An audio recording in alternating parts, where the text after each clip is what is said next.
Another master of camouflage is this bird called the Patoo in the forests of Venezuela. Its feathers and the on which it lands have been created in extraordinary a specialist. You are looking at the tree's bark and the bird's feathers together on the screen. There is a perfect resemblance between the tree on the left and the bird on the right. The only things that could be bird away are.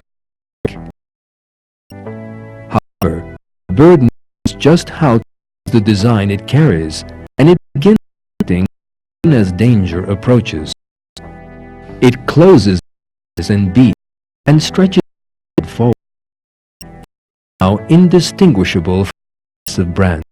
There is another ordinary design here. It closes its eyes, can still see, thanks to special gaps in the eyelids. The danger recedes, it relaxes again.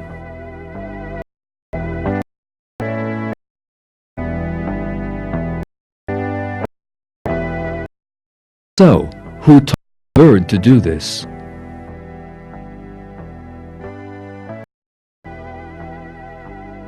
Here we are again faced with the artistry who creates everything